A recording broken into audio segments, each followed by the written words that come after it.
Hi buddies, welcome back. It's Anne-Sophie and today I'm going to show you how you can change your screen timeout on your Huawei P60 Pro. Maybe you don't like that it, blacks out so soon anytime after you don't touch it for a while. So to change that, we need to go to settings and then go to display and brightness. And then we need to go to sleep. And here we can choose between 15 seconds, 30 seconds, 1 minute, 2 minutes, 5 minutes, and 10 minutes. 15 seconds, 30 seconds are a bit too short for me personally.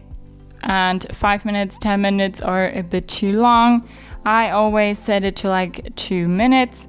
And we will do that right now. But you can totally go ahead and choose whatever you like. If you've done that, you can just go back, use your phone as normal, and then, after 2 minutes, your phone will lock itself. So that's how you can change your screen timeout on your Huawei P60 Pro.